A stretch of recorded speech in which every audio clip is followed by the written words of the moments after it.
बड़े बड़े पंडित ज्ञानी जन सामना नहीं कर पाएंगे, वो हमारे बीच विराजमान है।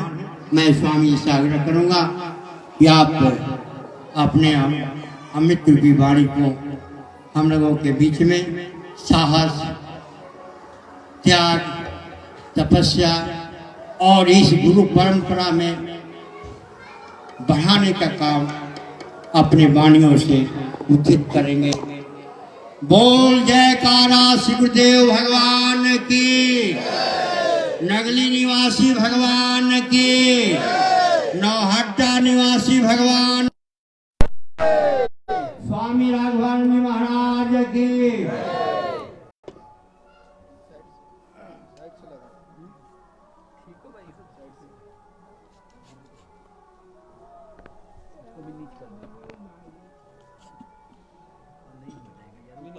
ऊपर रखना पड़ेगा, इसको नीचे करके ऊपर इसको भी लगा दो। ठीक है, वही है, बढ़िया बढ़िया, इधर ही रहो।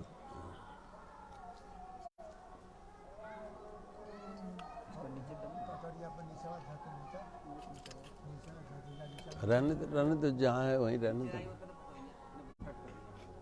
नीचे कोई आना चाहता है जे ऊपर चढ़ गई नीचे क्या बता। बोलो जयकारा, बोल श्री गुरु महाराज की जय। सभी पद्मासन लगा के बैठे ध्यान मुद्रा में।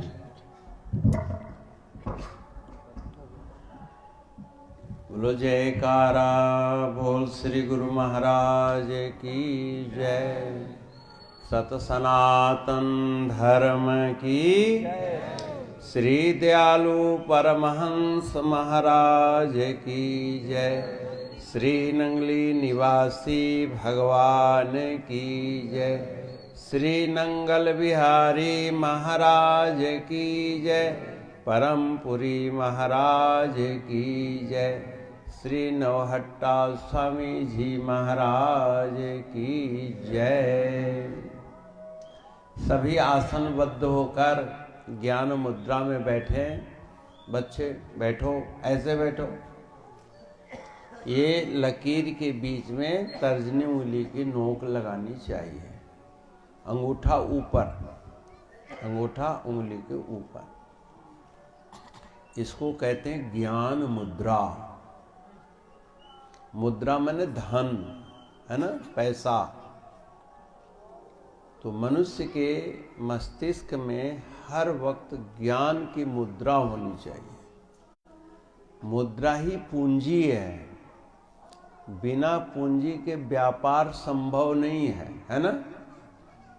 तो हम लोग इस संसार में जीवन यात्रा के अंतर्गत कुछ व्यापार करने आए हैं। क्या करेंगे, आगे की वार्ता करेंगे। अभी हम लोग 3 दफा ओम की ध्वनि करेंगे।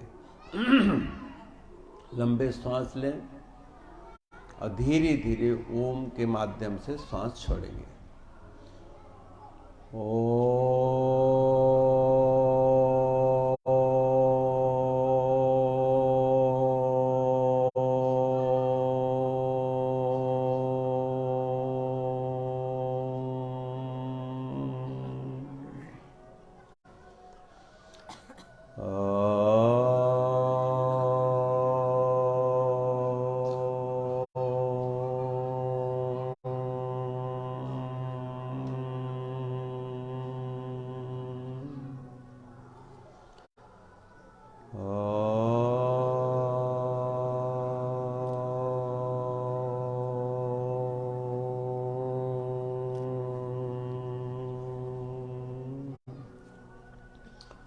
ओम इत्येकाक्षर ब्रह्मा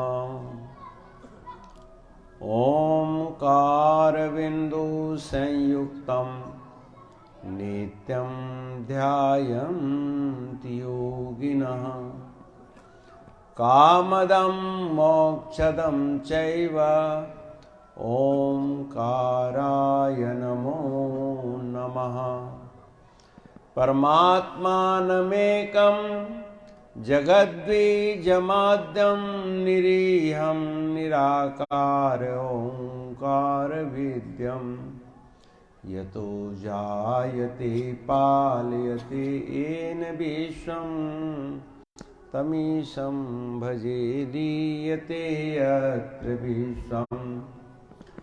नमस्ते नमस्ते प्रभो विश्वमूर्तये, नमस्ते नमस्ते चिदानंदमूर्तये, नमस्ते नमस्ते तपोयोगगम्य, नमस्ते नमस्ते श्रुतिज्ञानगम्यं, नमस्ते नमस्ते श्रुतिज्ञानगम्यं।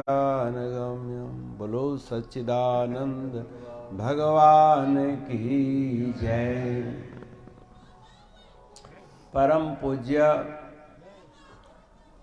हर हृदय में निवास करने वाले परम पूज्य ब्रह्मलीन श्री स्वामी जी महाराज के निर्वाण दिवस के उपलक्ष्य में मंचासीन हमारे पूज्य तपोमूर्ति ज्ञान धन सन्यासीगण, आप समस्त धर्मानुरागी सज्जन वृंद, प्यारे बच्चों, माताओं, बहनों, स्वामी रामेश्वरानंद जी के प्रतिनिधित्व में आप इस वार्षिक समारोह को मना रहे हैं।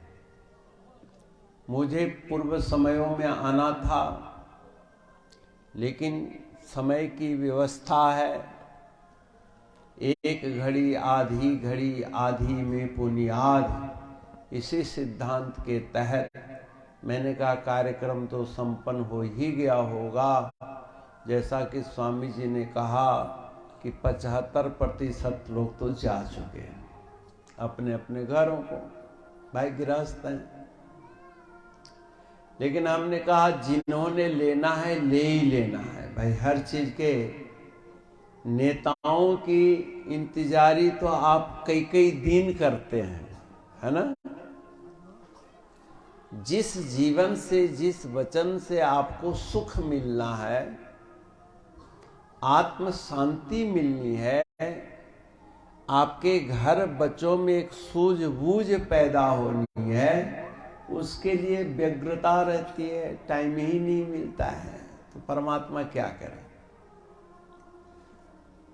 सब कुछ गुरु के पास है, पाइए अपने भाग। सेवा सुमरन नित करो, बना रहे तेरा भाग। अपने प्रारब्ध को, अपने प्राप्त भाग्य को बनाए रखने के लिए सेवा और सुमरन अति आवश्यक है। समझ गए? हमारा आपका जो समाज है वो एक आध्यात्मिक फुलवाड़ी है। संत लोग माली की तरह सींचते हैं। आप प्रत्येक नर नारी का तो गृहस्थ जीवन है, ये बड़ा महत्वपूर्ण है, क्योंकि गृहस्थ रूपी वृक्ष के यहां ही भक्त जन्मते हैं, बहादुर जन्मते हैं, दानी संत महात्मा अवतार लेते हैं, है ना। ये फूल कहां पर खिलता है भाई? ये फूल जो है, बोलो सच्चिदानंद भगवान की।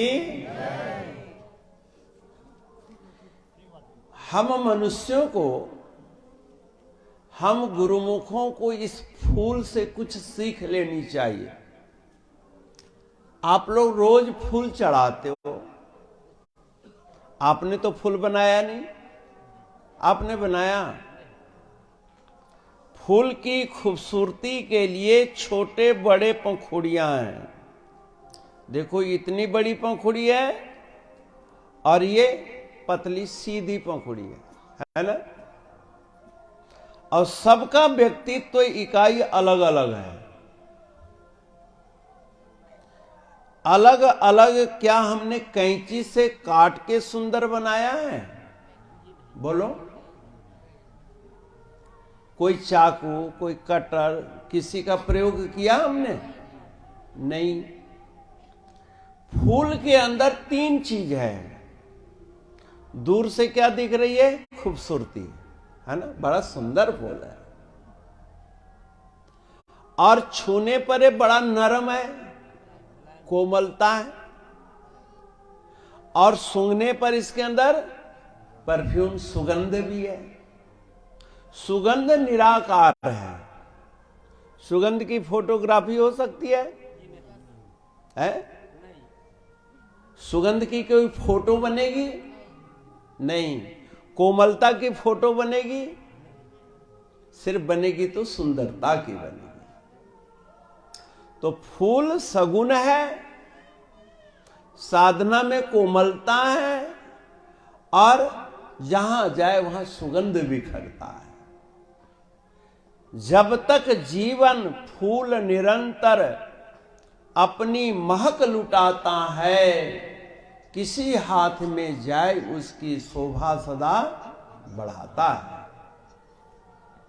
अर्थात हमने जैसे बागीचा में माली के द्वारा रोपे गए पुष्प पौधों में खिले हुए फूलों को तोड़ा और फिर सुई धागा लेकर इसको छेदा, गुथा। गुथवाने के लिए इसमें छेद करना पड़ेगा कि नहीं? और छेद करके उसी में धागा डालेंगे और 2 धागाओं के सिराओं को, एक धागा के दोनों सिराओं को जब हम बांध देते हैं तो क्या बन जाती है? माला। ऐसे आप प्रत्येक गृहस्थ नर नारी के घर मानव एक इकाई के रूप में खिलता है, जन्म लेता है, फूल की तरह। अब बच्चे जन्म तो ले लेते हैं, हम आपने जन्म ले लिया, लेकिन हमारा दिल खिला कि नहीं खिला?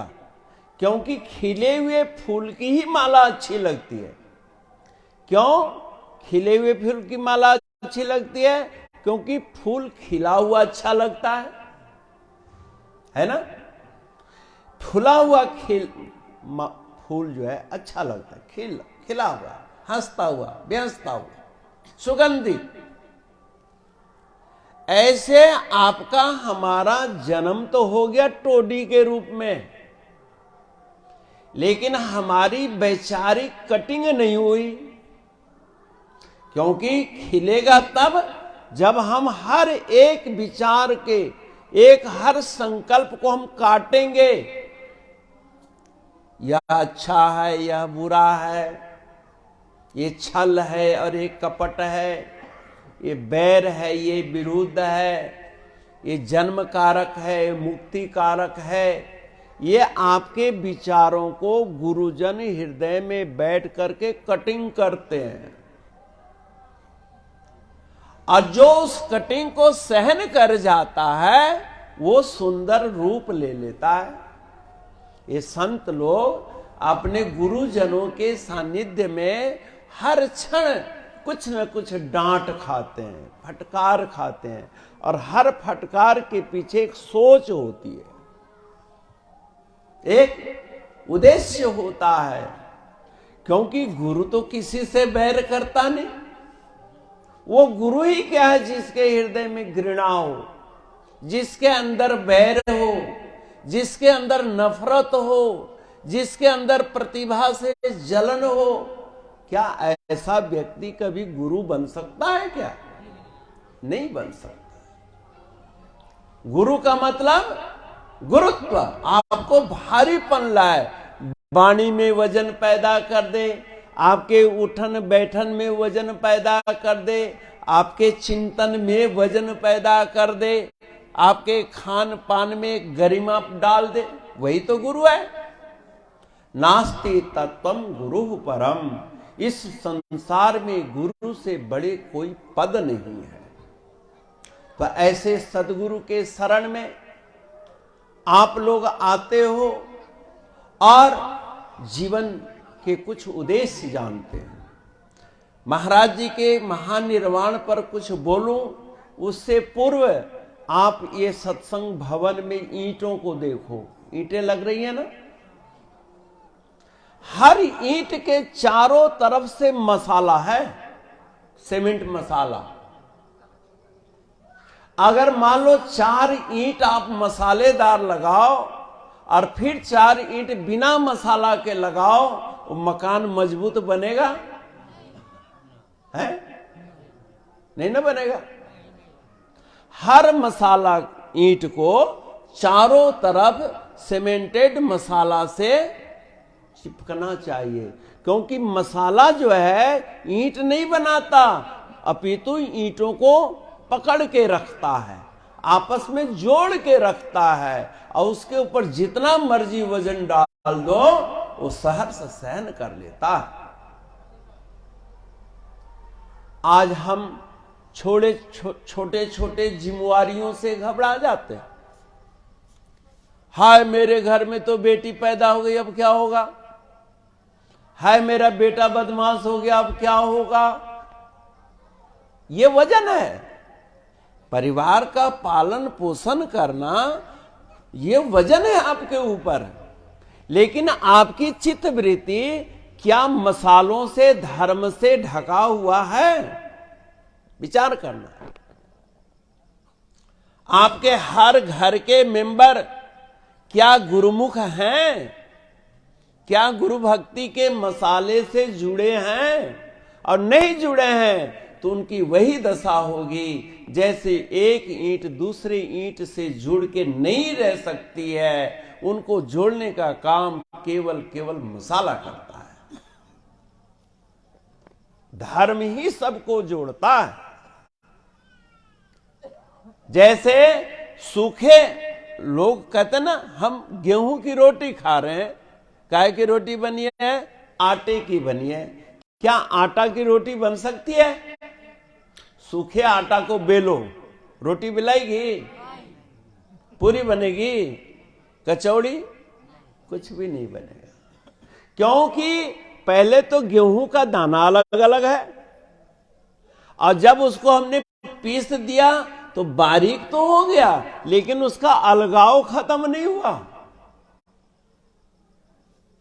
उसको एक करने के लिए अनुकूल मात्रा में जल डालना पड़ेगा, और जल से ऐसे ऐसे उसको सानना पड़ेगा, गूंथना पड़ेगा, है कि नहीं?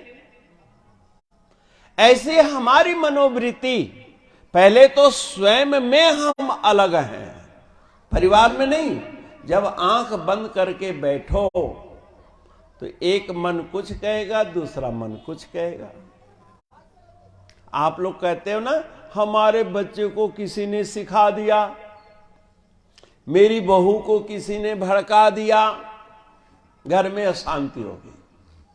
ये बात कुछ हद तक समझ में आती है, लेकिन तुम्हारी चित्त में किसने अशांति पैदा करी?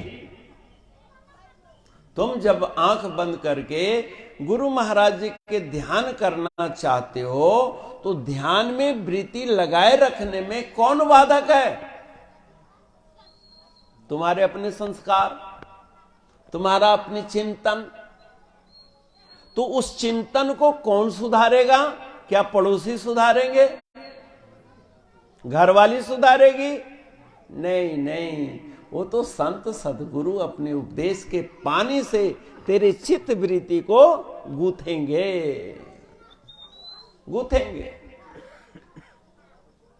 इसलिए मन बेचो सतगुरु के पास, 30 सेवक के कारज रास। अपना मन महाराज जी के हवाले कर देना चाहिए, तब जाकर के आपके अपने अंदर प्रवेश मिलेगा, आप अपने अंदर जाना सीखोगे। अभी तो हम आंखों में रह रहे हैं, अभी हम कानों में रह रहे हैं, अभी नाक, जीभ और त्वचा में वास करते हैं। इनके अलावा और हमारा कोई सोच ही नहीं है। परमपिता परमात्मा की लीला देखो। आप लोगों ने गेंदा देखा है ना, गेंद खेलते हैं ना फुटबॉल, अगर उसमें एक छेद कर दो तो क्या होगा? हवा निकलेगी नहीं? निकल जाएगी। फिर टिक मारोगे उसको, खेलेगा, उसका स्वाद ही नहीं आएगा। और इस शरीर में 9 छेद है, आश्चर्य नहीं? नाक का 2 छेद हर वक्त खुला है कि नहीं? मुंह को तो चलो कभी ओठ से बंद भी कर लेते, लेकिन इसको कभी बंद करते हैं? एक कान के 2 छेद है, ये खुला रहता है कि नहीं? हर वक्त रहता है।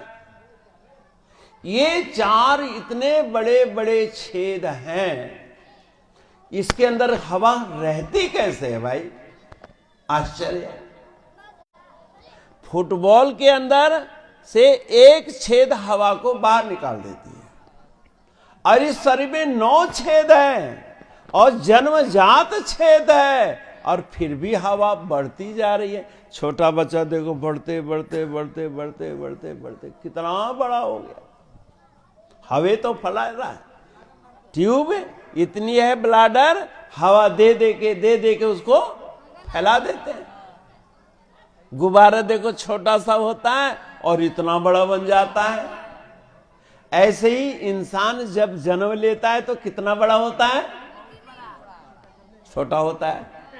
और इतना बड़ा कैसे हो गया भाई? इसमें हवा भरा, इसमें पानी भरा, इसमें दाल भरा, न जाने क्या क्या भरा है ना।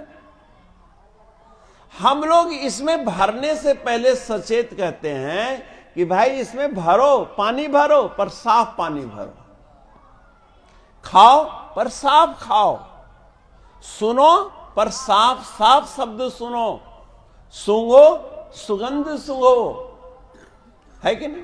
ये 5 ज्ञानेंद्रियों के द्वारा आप आहार करते हो, और ये 5 चीज अशुद्ध है, 5 भोजन अशुद्ध है। और जिस मात्रा में शुद्ध है उस मात्रा में शांति है। और आपने इस आंख से घृणा डाल ली, आपके चित्त में अशांत हो जाएगा। आपने कान से किसी की निंदा सुन ली, आपका मन ध्यान में ले लगेगा, उस निंदनीय बात पर चली जाएगी। नाक से दुर्गंध सूंघ लिया, आपको याद आ जाए तो घृणा पैदा हो जाएगी। तो आज हम लोग श्री सतगुरु महाराज जी के निर्वाण दिवस मनाने के लिए आए हैं। निर्वाण यानी आवरण को जिन्होंने त्याग कर दिया, अनावरण हो गए, अनावृत हो गए, है ना। तो हमारे शरीर में कितने आवरण हैं? ये कपड़े का आवरण नहीं, ये कपड़ा तो रोज हम बदलते रहते हैं, धोते रहते हैं, गंदा होते रहता है। इस शरीर के अंदर 5 आवरण हैं, जिसको हम कोष कहते हैं। आवरण को कोष भी कहा जाता है। ढक्कन पहला है अन्नमय कोष, अन्नमय आवरण है ना। फिर है प्राणमय, मनोमय, विज्ञानमय, आनंदमय। ये 5 आवरण है। आप लोग गृहस्थ हो, आपने कईयों को चिता दी होगी। घर से जब आरती उठती है तो जौ के आटे का पिंड देते हो कि नहीं? 5 जगह देते हैं ना पिंड। 5 पिंड क्यों देते हैं भला? एक अन्नमय कोष के लिए, एक मनोमय कोष के लिए, एक प्राणमय कोष के लिए, एक विज्ञानमय कोष के लिए, एक आनंदमय कोष के लिए। 5 आवरण से जो आवृत चैतन्य है उसको परमात्मा में विलीन होने के लिए हम सहायता देते हैं, सहायता करते हैं। बहुत लोग कहते हैं कि सनातनी लोग, हम लोग मूर्ति पूजक हैं, सगुण पूजक हैं, ऐसा ही कहते हैं ना। सगुण के क्यों पूजना है? अच्छा, हम लोग खाना खिलाते हैं, परोपकार करते हैं, तो किसको खिलाते हैं? जड़ को खिलाते हैं कि चैतन्य को खिलाते हैं? चैतन्य सगुण, चैतन्य जड़ को ही खिलाते हैं। मुंह तो मरने के बाद भी रहता है ना, तब क्यों नहीं खाता है? इसमें से अब खाने वाला सगुण अगर है, चैतन्य है, तो चैतन्य का तो अभाव हुआ नहीं। दांत 32 के 32 हैं दांत वालों के लिए, जीभ मारे में पर रहती है, हाथ पैर रहबे करता, वो चलता काहे नहीं है भाई? क्योंकि वो मर गया, मरकर और गया। तो गया कौन? गया का मतलब आज भी जीवित है ना, गया है, जा रहा है। जैसे कोई कलकत्ता चला गया, कोई बॉम्बे चले गया, तुम्हारे आंख के सामने तो नहीं है, पर रास्ते में कहीं तो जा रहा है ना? तो मर गया, शरीर को छोड़ गया, ऐसा भी कई कहते हैं, शरीर छूट गया। अरे छूटा नहीं, छोड़ के गया है। मोबाइल है कि छूट गया है ना? अगर मोबाइल छूट गया तो दूसरे मोबाइल से किसी के द्वारा मंगा लेगा, लेकिन ब्रह्मलोक से मोबाइल भेज के इस शरीरवा को मंगाता है क्या कोई? मंगा न ले इसलिए जला देते हैं या गाड़ देते हैं। अब बताओ, अब जो रोटी खा रहा था वो चैतन्य खा रहा था कि सगुण खा रहा था? चैतन्य खा रहा था, पर सगुण के माध्यम से खा रहा था, है ना? दांत मुख के माध्यम से खा रहा था। अभी भी जो खा रहा है वो निर्गुण ही खा रहा है, पर बिना सगुण के सहारा लिए कैसे खाएगा? और खाएगा किसको? सगुण रोटी को, सगुण फल फ्रूट को, सगुण जो भी खाद्यान्न है वो सगुण है ना। अच्छा, खाता काहे के लिए भाई? ताकत के लिए, तंदुरुस्ती के लिए। तंदुरुस्ती कहां है? तो रोटी में है। तो हम कहते हैं निर्गुण आत्मा के लिए, निर्गुण ताकत की प्राप्ति के लिए सगुण का दोनों ही त्याग कर दो। रोटी के त्याग करके और एनर्जी खा लो, ताकत को खा लो। जैसे हंस पानी और दूध मिला के रख दो तो दूध पी लेता है और पानी छोड़ देता है। तुम भी रोटी को छोड़ दो और ताकत को खा लो। होगा ऐसा? है? तो सगुण की भक्ति है कि नहीं? रोटी सगुण है, दाल चावल साग सब्जी सगुण है। सतगुरु महाराज जी के आश्रम सगुण है कि निर्गुण है? बोलो, सगुण है ना? क्योंकि सगुण आंख के लिए है, ये प्रवचन सगुण कान के लिए है, इसमें जो समझ है, जो तंदुरुस्ती है, वो बुद्धि के लिए है कि नहीं है? तो आप चलते फिरते निर्गुण साकार हो। हर इंसान सगुण भी है और निर्गुण भी है। इसलिए निर्गुणवादियों को चाहिए कि हमारे सगुण शरीर का प्रयोग न करें, निर्गुण आत्मा का ही प्रयोग करें। होगा संभव? नहीं हो पाएगा। यह सगुण निर्गुण का भेद। सामाजिक स्तर पर प्रत्येक प्राणी का सगुण इकाई ऐसे ही है जैसे ईंट, लेकिन हर ईंट को जोड़ना पड़ेगा। मसाला, और मसाला में क्या है? रेत। मैं अभी ओम, यहां भी ओम लिखा हुआ है ना, कहां है ओम? अभी ध्वनि कराई।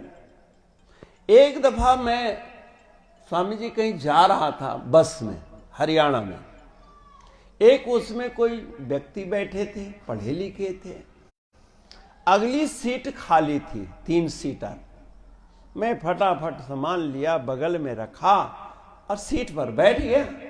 वो जनाब हमारी ओर खींच के, अरे बाबा जी पीछे चलो, पीछे चलो।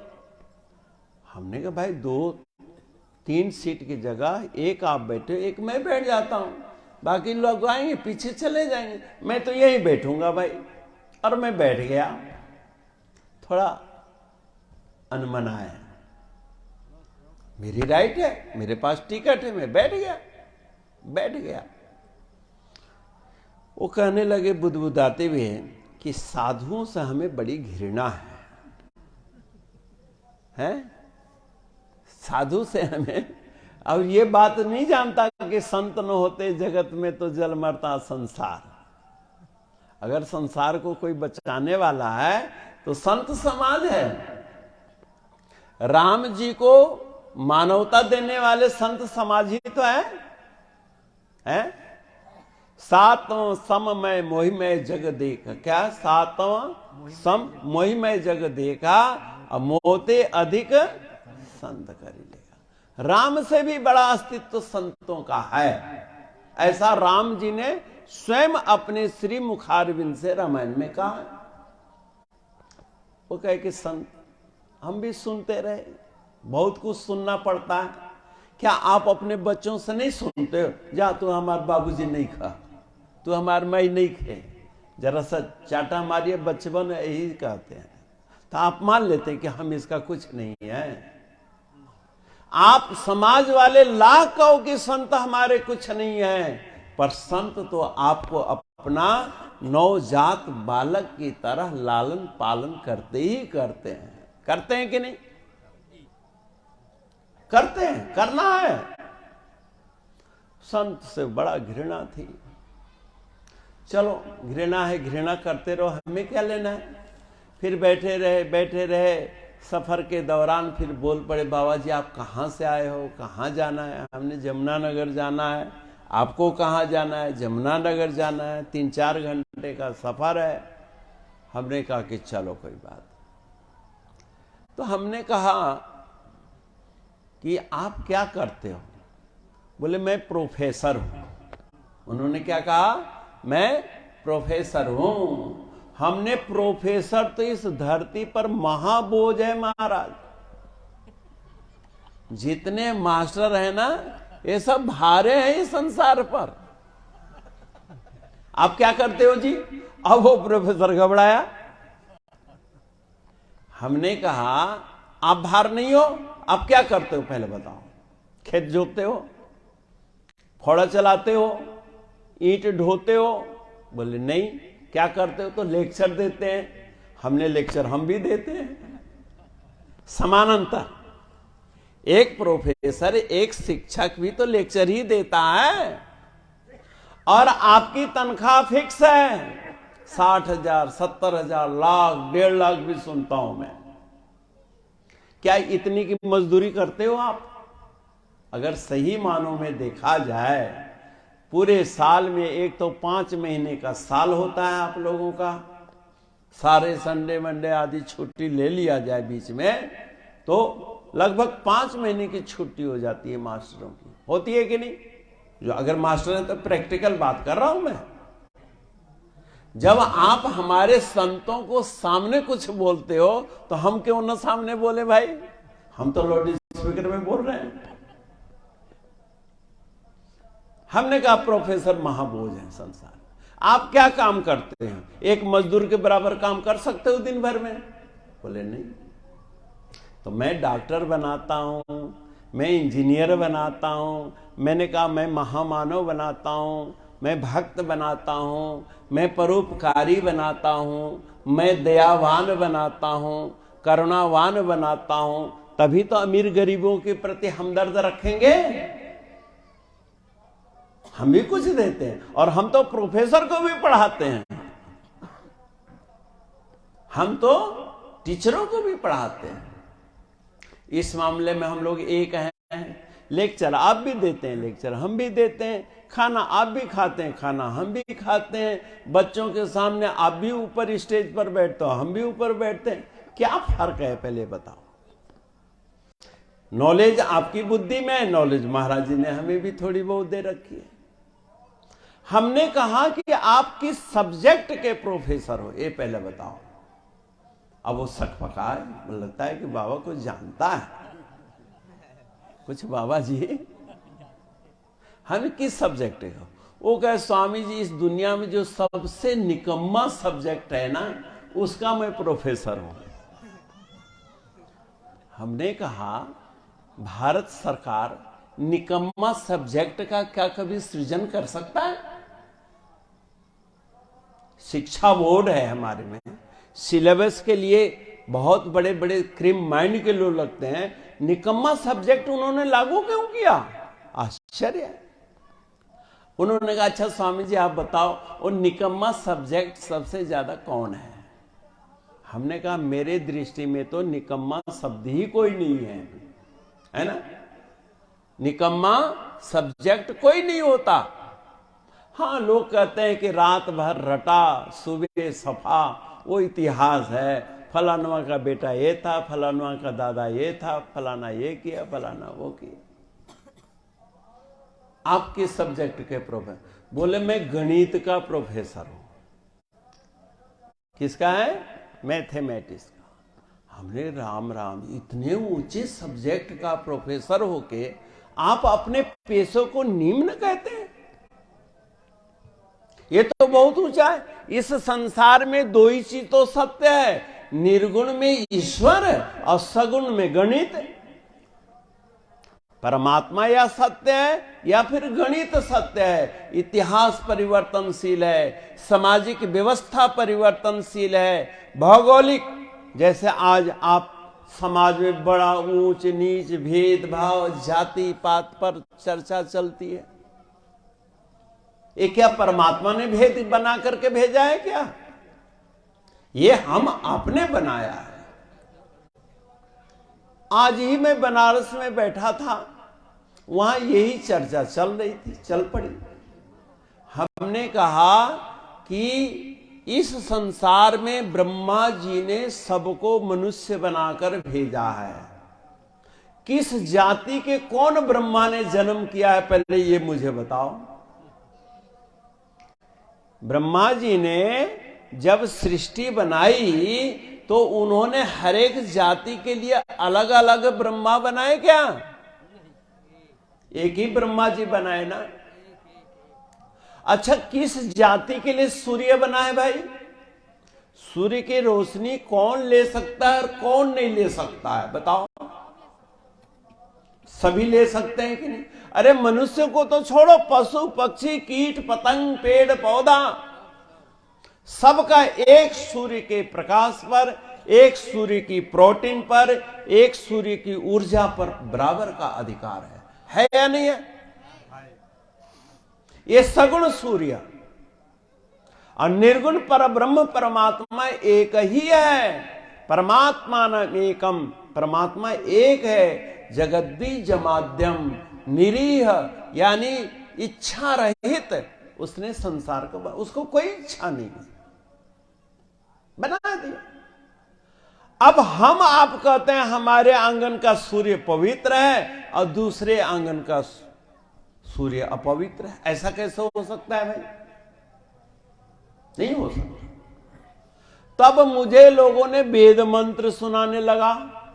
ब्राह्मण्य से ही मुखमासित बाहु राजन्य कृता, कि मुंह से ब्राह्मण पैदा हुए, बाहु से क्षत्रिय पैदा हुए, उदर से वैश्य और पैर से शूद्र हुए। सुना है ना आपने? बड़ी चर्चाएं चल रही, सुना होगा आपने। मुंह से बच्चा जन्मते हुए देखा है कभी?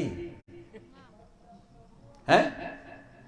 नाभ्या आसिदंतरिक्षं शीर्षिणौ द्यौषमवर्तता पदभ्याम भूमिर्दिशः श्रोत्रान् तथा लोकान् अकल्पयन्। ये कल्पना की गई है। अकल्पन, अकल्पनीय कल्पना है। मुख से कभी बच्चा जन्म लेते हुए हमने नहीं देखा है। बाहों से कोई बच्चा जन्म लेता है? कहीं इतने बड़े बड़े डॉक्टरों से पूछना कि आज तक जब से सृष्टि बनी है आज तक बाह फाड़ के कोई बच्चा जन्म लिया है क्या? गर्भाधान बाजू में संभव है? गर्भाधान होगा तबे ना बच्चा जन्म लेगा भाई। और डायरेक्ट पेट में क्या बच्चा जन्मते हुए देखा है कोई? पैर से कहीं आदमी जन्मता है? नहीं जन्मता। तो वेद ने ऐसा क्यों कह दिया? वेद ने ठीक कहा है। जितने डॉक्टर, इंजीनियर, वकील बनते हैं, मास्टर प्रोफेसर के मुंह से ही तो लेक्चर निकलता है। ABCD जो बच्चे पढ़ाते हैं बच्चों को, मुंह से ही तो बोल के पढ़ाते हैं। अब ये लड़का डॉक्टर बन गया, इसकी डॉक्टरी कैसे पैदा हुई? प्रोफेसर के लेक्चर से हो गई, हुई कि नहीं? ये वकील कहां से जन्म ले लिया? जन्म तो माता पिता के घर में लिया, लेकिन प्रोफेसर के पढ़ाई से ये वकील बन गया, ये डॉक्टर बन गया, ये फलाना बन गया, जो जो भी उपाधि आप दे सकते हैं। बच्चे का जन्म, आपके अंदर भक्ति पैदा हो रही है। गुरु भक्ति आप कैसे पैदा किए? महाराज जी के प्रवचन कानों से ही तो सुना। बात सही है कि नहीं?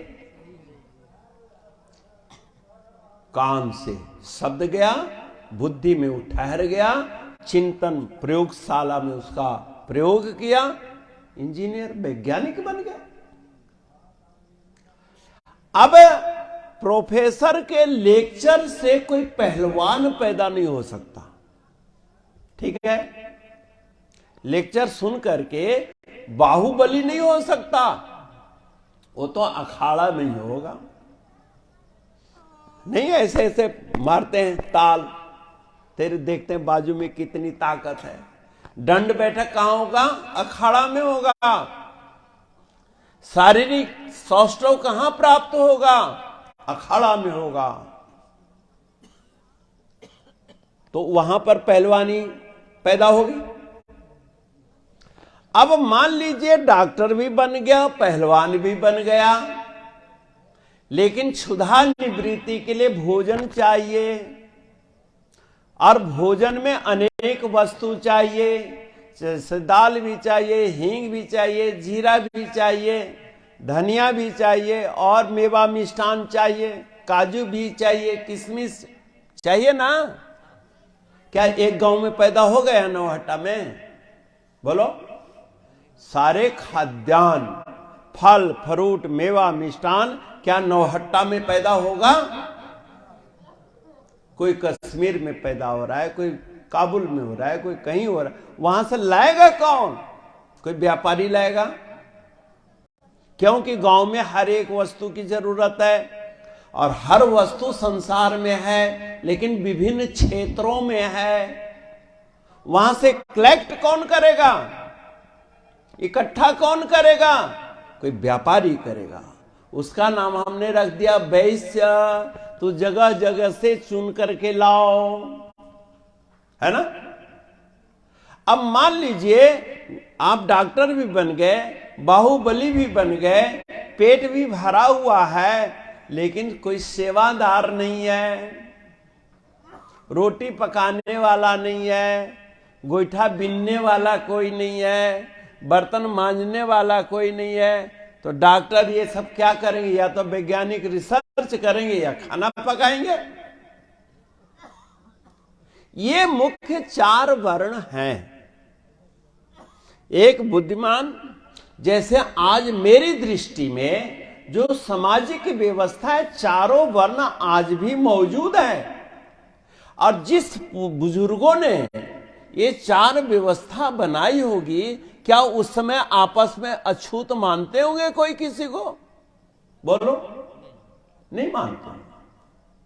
और मानते तो इतने देर तक व्यवस्था चल ही नहीं सकती थी। अब ये जात कैसे बदल गया? जैसे अब हम सत्संग में बैठे हैं, कोई लाउड स्पीकर लगाएगा, कोई आसन लगाएगा, कोई फूल तोड़ के माला लाया होगा, या अलग अलग स्टेज के ही एक काम में 10 लोग लगे होंगे कम से कम। बेशक 10 काम एक आदमी करे, पर 10 अलग अलग व्यवस्था है। जब ये प्रचुर मात्रा में हो जाए, काफी संख्या में काम, तो एक एक काम, भाई तू झाड़ू लगावा, हम खाली चादर बिछाएंगे, हम खाली मैक लगाएंगे, हम खाली कीर्तन करेंगे, हम खाली सत्संग करेंगे, हम खाली खाना पकाएंगे, हम खाना परोसेंगे। अब ये अलग अलग ये विभाग ही जात हो गया। इसका प्रचार होना चाहिए। समाज यद्यपि बड़ा रूढ़वादी है, मेरे कहने से सामाजिक व्यवस्था एकदम नहीं बदल सकती है, लेकिन ये चर्चा कबीर ने चलाई, कबीर नानक ने चलाई, रविदास जी ने चलाई, तब जाके धीरे धीरे ये ढीला पड़ा है। जैसे कस के गांठ बांध दो और रस्सी को तोड़ना भी नहीं है, गांठ को खोलना भी जरूरी है, तो धीरे धीरे सुई से सुआ से गांठ ढीला होता है, तभी तो खुलता है। यद्यपि मृषा छूटत कठिनई, ये गांठ मिथ्या है कि तू अछूत है, मैं सचूत हूं। नहीं नहीं, ये गांठ है। अरे बुद्धि की गांठ को खोलना बड़ा कठिन है। अब हम लोग खोलने में लगे हुए हैं, और जब से गांठ पड़ी है तब से खुल रही है। ये यद्यपि मृषा छूटत कठिनई, ये गरुड़ जी को सुनाया गया, ये पार्वती जी को सुनाया गया, ये भारद्वाज जी को गांठ खोलने की विधि बताई गई, ये तुलसीदास जी अपने मन की गांठ खोलने में लगे रहे। उन लोगों ने तो खोल लिया, लेकिन उनके देखा देखी हमने और गांठ को कस दिया। कस दिया तो बेमनस्य समाज में सामने दिख रहा है, समझ गया। लेकिन हर इंसान को शरीर छोड़ के जाना है।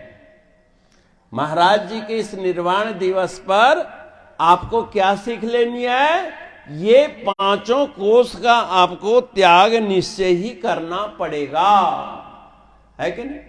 ये कोष तो खुलेगा ही।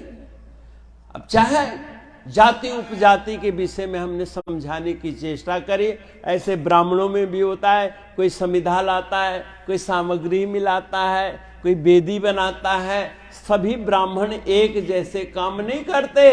ब्राह्मणों में जातियां उपजातियां हैं। क्षत्रियों में भी कोई शस्त्र बनाता है, कोई शस्त्र चलाता है, उन्हीं में से एक लोहार पैदा हुआ जो धार को तेज करता है। ये उपजातियों का प्रवेश हो गया। व्यवस्था जितनी बड़ी होगी उतनी व्यवस्था बदल जाएगी। इसी आश्रम में हमारे शरीर में क्या छूत नहीं है? अब इतना अंग है, आप छुओ कोई छूत नहीं, कान छुओ कोई छूत नहीं, पैर में हाथ मलो कोई छूत नहीं है, और मूत्रेंद्रियों को छू दो तो अछूत हो गया। क्यों? वो तुम्हारा अंग नहीं है। अच्छा, और तो छोड़ो, ये पवित्र माना गया ना, ब्राह्मण है ना ये। आप नहा लिए, दातुन कूला कर लिए, मंजन पवित्र कर लिए, आप साफ हाथ साफ मुंह में लगाओ। उंगली जूठी होती है कि नहीं? बोलो, होती है ना? अब तो मुंह से तो अछूत न मानो। मुंह से अछूत क्यों हो गया है? जूठा कैसे हो गया भाई? मुंह को साफ किया, मंजन बुरुश किया, खाया कुछ नहीं, हाथ को सिर्फ लगाया, हाथ भी साबुन से धोया हुआ है, ये भी साफ है, ये भी साफ है। साफ गिलास साफ थाली से छू जाए तो क्या गिलास जूठा हो जाएगा? नहीं ना होगा। तो ये कैसे जूठा हो गया भाई? क्यों हुआ? कि इसमें लार टपकता है ना? जीभ में लार है, और अंगुली में रख करके जब बाहर लाएंगे तो ऑक्सीजन के मेल से केमिकल रिएक्शन हो जाता है। जो लार के अंदर जीवाणु है, जो स्वाद को देने वाला है, वो मर जाता है अंगुली में आते ही। इसलिए अंगुली अछूत हो गई। फिर उसको धो। आप अपने शरीर में ही छूत अछूत मान लेते हो। एक बात और मैं कह दूं, आप सब हिंदू सनातनी धर्मी बैठे हो यहां पर, चाहे किसी भी जाति उपजाति को, मुझे उससे कोई लेना नहीं। लेकिन एक बात समझ लो कि सनातन धर्म की एकता सदगुरु ही करेंगे। सीमेंट की एकता, बजरी की एकता, यानी पत्थर के जो टुकड़ा है, क्या गिट्टी को एक कौन जोड़ेगा? सीमेंट ही तो जोड़ेगा। सीमेंट ने नहीं देखा कि हमें ईंट को ही बराबर करना है, बजरी को भी बराबर करना है। ये बहुत मार्मिक बात है, ये समझने वाली बात है। लोग माने या न माने, लेकिन हम गुरुमुखों को तो सोचना चाहिए। अब प्रोफेसर साहब से जो मेरी चर्चा चल रही थी धर्म के विषय में, हमने कहा प्रोफेसर गणित के टीचर हैं, हमने पूछा ये बताओ गणित की उत्पत्ति कहां से हुई, अंकों की उत्पत्ति कहां से हुई? अब वो चक्कर में पड़ गए, कहां से पैदा हुआ भाई? हमने जो आप बच्चों को पढ़ाते हो मुझे बता दो। अब वो एक प्रोफेसर अब अंक की उत्पत्ति बतावे, उनके लिए हेठापन था।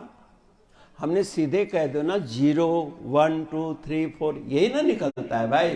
पहले सुना, फिर 1 2 3 4 5 6 7 8 9, यही उत्पत्ति है। बोले हाँ। हमने कहा सुनने की परिभाषा क्या है? जिसकी न लंबाई हो, न चौड़ाई हो, न मोटाई हो, न गहराई हो, जिसमें कुछ ना हो, अस्तित्वहीन वस्तु को शून्य कहते हैं, है ना? तो अस्तित्वहीन में से फिर एक कहां से आ गया भाई? 2 कहां से आ गया? जब उस शून्य में कुछ है ही नहीं तो एक कहां से पैदा हो गया? बताओ। बोले स्वामी जी हमको पता नहीं, मेरे पीछा छोड़ो आप। मैंने कहा मैं नहीं छोड़ूंगा पीछा, संसार वाले मेरे पीछा नहीं छोड़ते हैं तो हम आपकी क्यों छोड़े? तुम हमसे लाख रुपया ज्यादा खरीदते हो तो, है ना? डिस्टर्ब मत करो, आनंद लो, ज्ञान की वृद्धि करो, समझे? शून्य की उत्पत्ति कहां से? आप बीज को तोड़ो, उसमें से पीपल, सबसे बड़ा पेड़ पीपल या बरगद है, उस पेड़ के बीज को तोड़ो, उसमें से कुछ निकलेगा? उसमें कुछ है? कुछ नहीं है। तो इतना बड़ा पेड़ कैसे पैदा हो गया भाई? कुछ नहीं में से सब कुछ पैदा हो जाता है, यही तो संसार है। आप सोते हो, कुछ लेके सोते हो, कुछ सामान लेके सोपन की तैयारी करते हो क्या? आपको कहीं जाना हो, थैला, जूता, चप्पल, कुछ अटैची ले जाते हो ना। और जब आप सोते हो तो स्वप्न के लिए क्या ले जाते हो? कुछ ले जाते हो, पर स्वप्न की दुनिया है कि नहीं? उमा कहूं मैं अनुभव अपना, सता हरि भजन जगत सब सपना। ये कुछ नहीं है, इदम सर्व खलमिदम ब्रह्मा, सारा जगत ब्रह्ममय है। मैंने कहा शून्य की उत्पत्ति कैसे हुई? तो वो बेचारे सिलेंडर बोल गए। हमने कहा अब तो हमको कुछ बताना ही चाहिए, है ना? गो गोचर जहां लग मन जाई, सो सब माया जानो भाई। गो मने बुद्धि, बुद्धि की जितनी कल्पना है, इंद्रियों की जितनी पहुंच है, वो सब माया है। माया मने मां मने नहीं, या मने जो है ही नहीं, जो अस्तित्वहीन वस्तु है पर उपलब्ध है। रस्सी में सांप नहीं है पर डरा देता है जब तक रस्सी का ज्ञान न हो।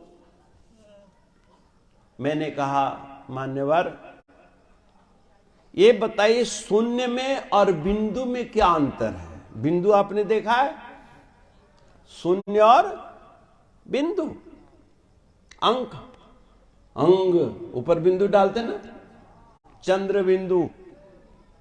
अब व्याकरण का सहारा लेना पड़ा।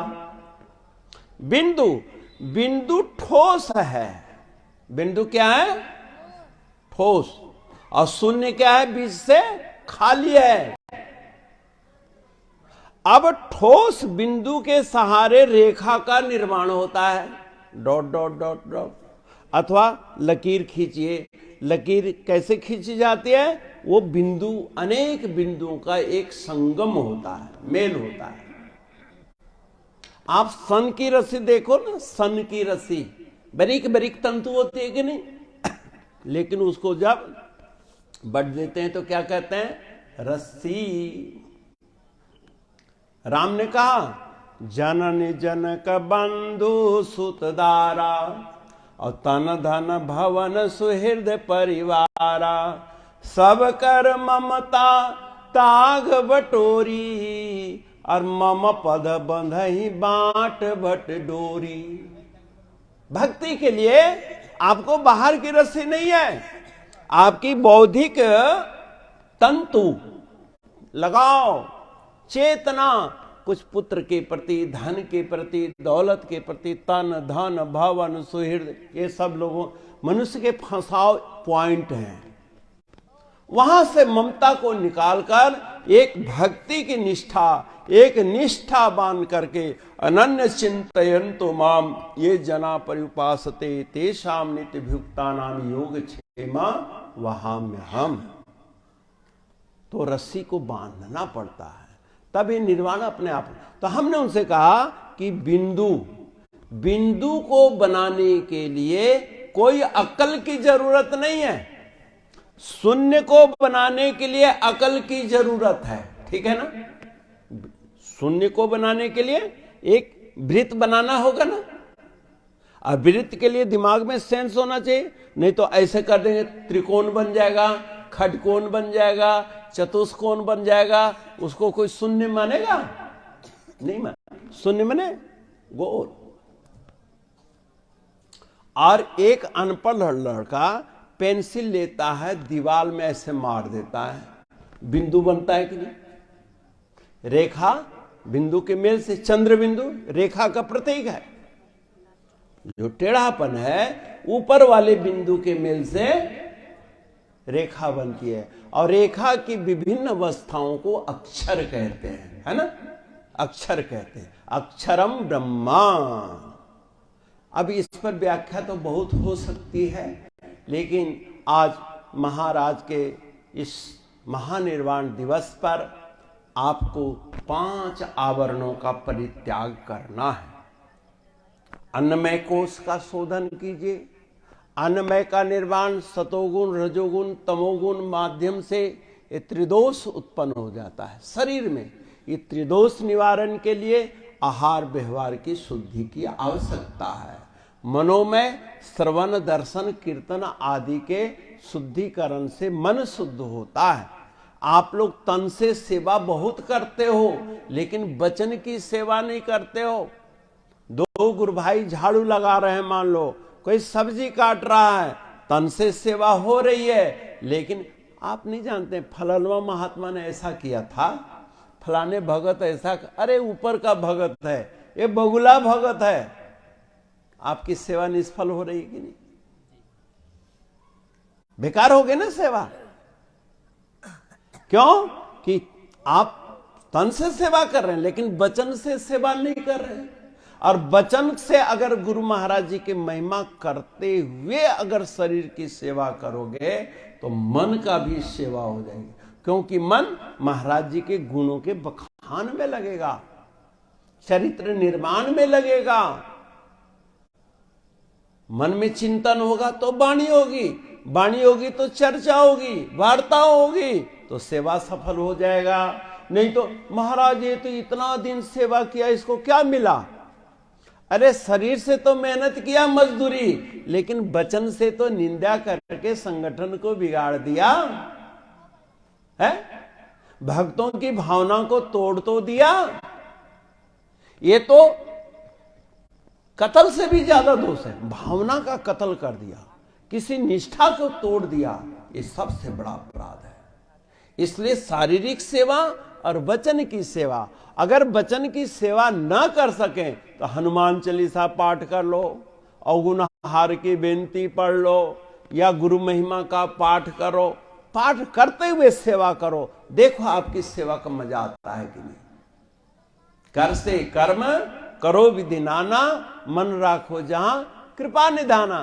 कृपा निधान या तो मंदिर का ध्यान कर लो या मस्तिष्क सहस्त्र का ध्यान कर लो, तो ये आपको करना पड़ेगा भाई। तो मैं स्वामी रामेश्वरानंद जी का बहुत आग्रह रहा, आप सब भक्तों के तरफ से, संतों का भी मैं धन्यवाद करता हूं कि शांत चित्त होकर मेरी वाणी की कदर करी।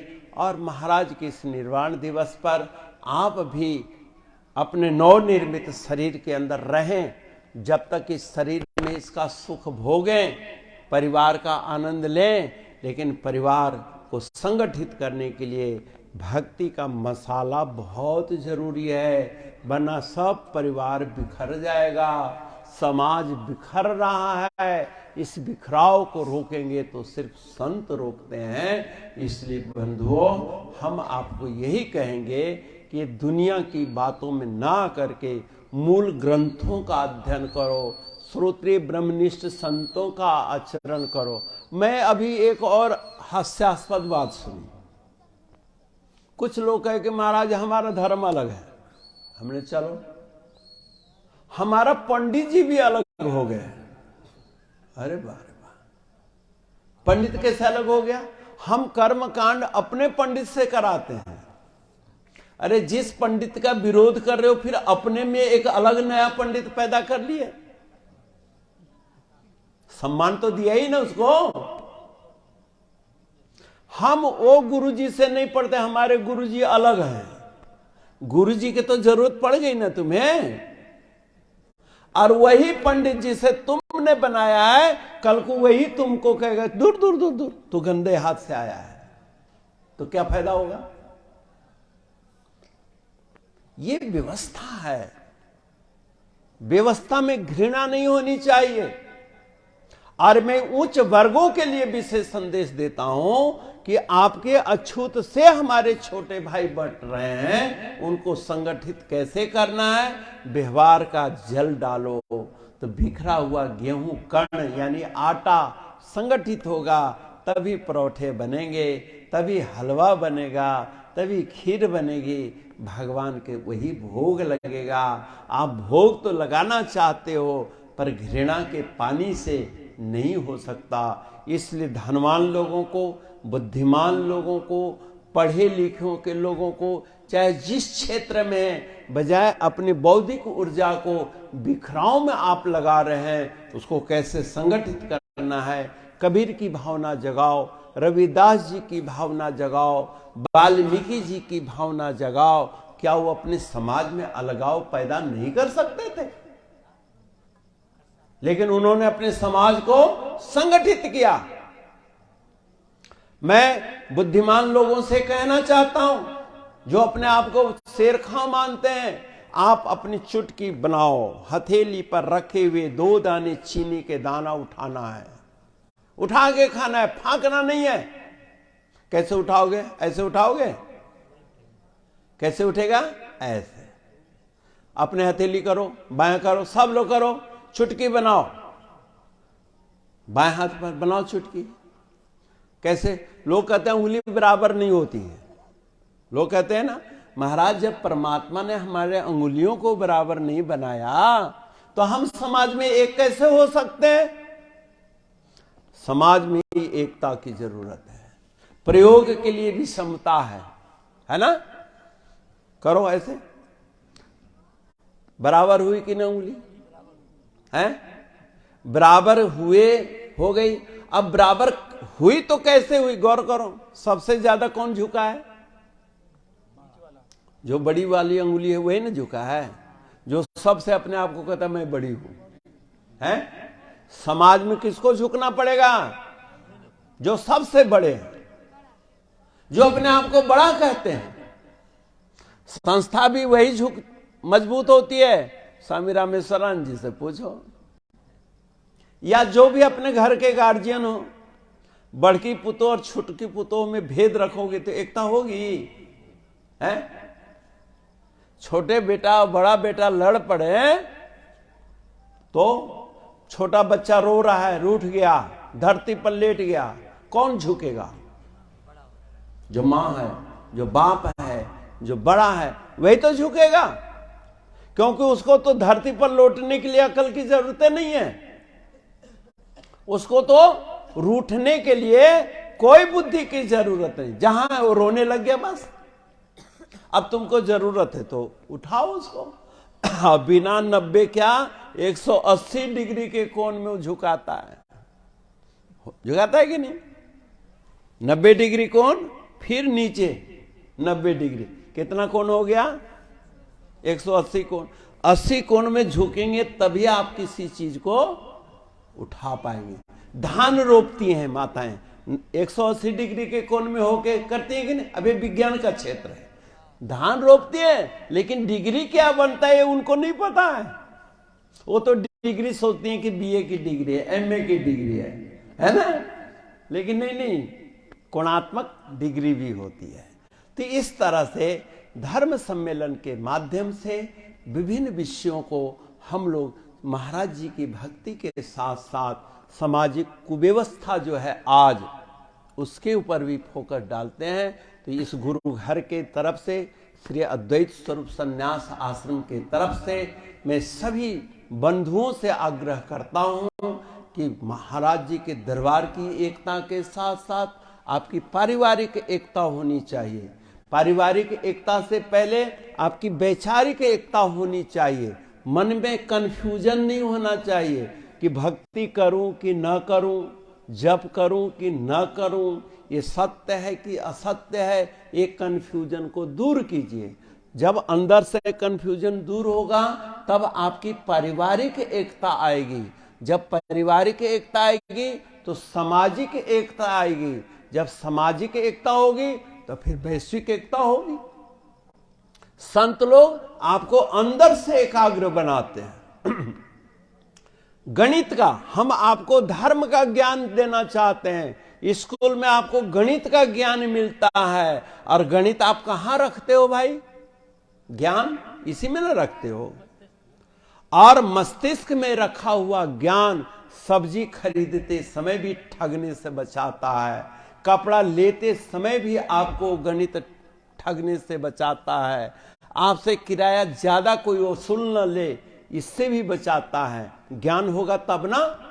ऐसे धर्म का अगर सांगोपांग ज्ञान हो जाए, धर्म का गणित आपको मालूम हो जाए, तो समाज में बिखराव नहीं हो सकता, निश्चय नहीं हो सकता। ये मैं दावे से कहता हूं। अब ये आपको धारण करना है या नहीं धारण करना है, ये आप जानिए। बहुत कहा, अब क्या कहूं, क्या बजाऊं ढोल, एक क्षण में जात है 3 लोक का मोल। बोलो सच्चिदानंद भगवान की। धर्म की, अधर्म का, प्राणियों में, विश्व का, गौ माता की, पृथ्वी माता की, गंगा मैया की, चारों धाम की, सतगुरु भगवान की, आज के आनंद की। नमः पार्वती पतये हर हर हर।